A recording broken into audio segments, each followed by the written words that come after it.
Hi guys! Another product review. And akala ko hindi ko dinilit yung ginawa kong video noon. Nung last December, dinilit ko pala. Kaya gagawa ulit ako. At ang aking ipa-product review is isang eyelash enhancing serum or eyelash grower. Pwede rin daw sa brow. Pero makapal ng aking brow. Ang maganda dito is yung packaging, of course, cute. Hindi katulad nung unang nireview ko na nilagyan lang ng sticker. Pero ito maganda kasi very thin yung ano niya. Yung brush. Yung brush niya. Ayan. Tapos hindi siya masakit actually sa mata yung tubig. Kasi yung first na product review ko is masakit siya pag nalagay sa mata.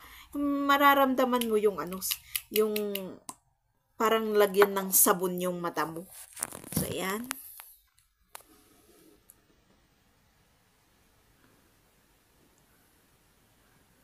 And nung nilagay ko to, hindi siya diretso Ngayon, December 4, yung dire-diretso lang na nilagyan ko is 4 or 5 na araw na. 4 or 5 na araw? December 4 ba yun? Well, check natin mamaya kung kailan yun. Nakakalimutan ko. Pag naalala ko lang, saka ko naglagay. Pero, wow, bongga. May difference naman akong nakita. Kahit naka-eyelash extension ako dito, may part na nawala kasi yung eyelash extension. Ditong part, dito rin, lahat yan. Tapos dito, may yan, space na yan. May konting haba. So, mura lang to. Nasa comment section kung gusto nyong bumili. Ipipin ko doon.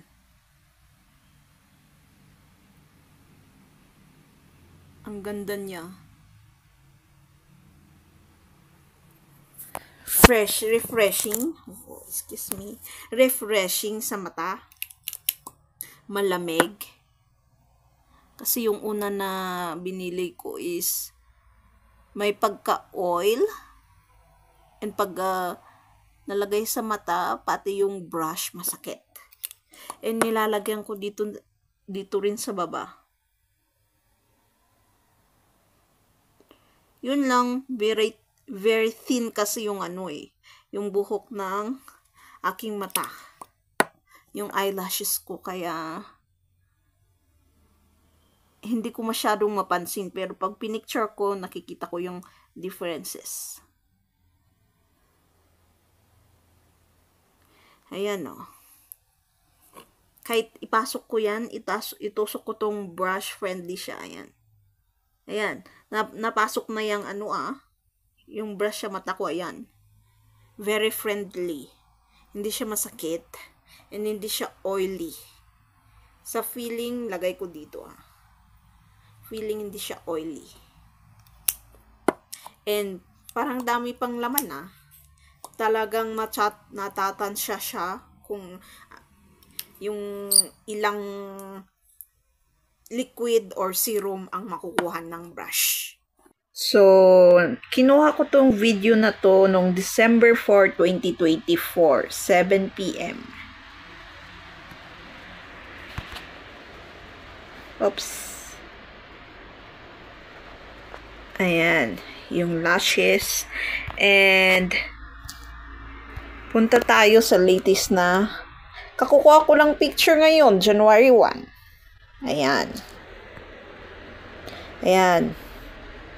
January 1, 2025. Ito yung differences. Tapos, may nakita kong kunting differences. And ito, nilagyan ko ng kamay na nakaturo. May kunting haba. So, tuloy-tuloy ko lang siguro to, huwag kong kalimutan, makikita ko yung result. So, nilalagyan ko na lang pag magmi-makeup ako, nilalagyan ko na lang ng mascara yung wala ng eyelash extension. Halos dito wala eh. Dito meron pa, medyo marami. Pero dito ang laki ng ano eh, ito may naiwan na isa doon. Tapos ang laki.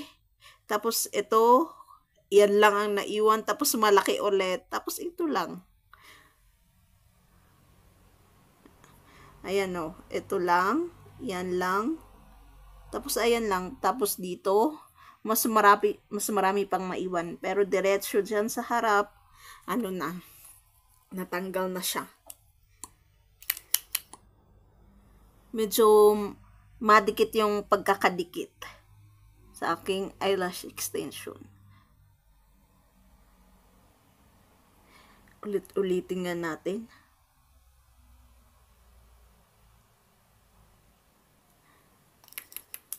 Gusto ko talagang humaba para pag eye curler, I mean, tapos maglagyan mascara, cute! Kahit hindi na lagyan ng, hindi na eye curler, pero lagyan lang ng mascara, cute siya. Parang pang boast lang yung ano, para kumapal yung ano, yung eyelash, yung mascara. So, try nyo din. Nasa comment section ang link ng product na to. May expiration date pala siya. Manufacturing 2024, October 13, 2024, and expiration is sa 2027 pa. Tagal din. October 12, 2027 ang expiration date. So, thank you for watching. Don't forget to subscribe, click the notification, comment if you want, share sa my next videos.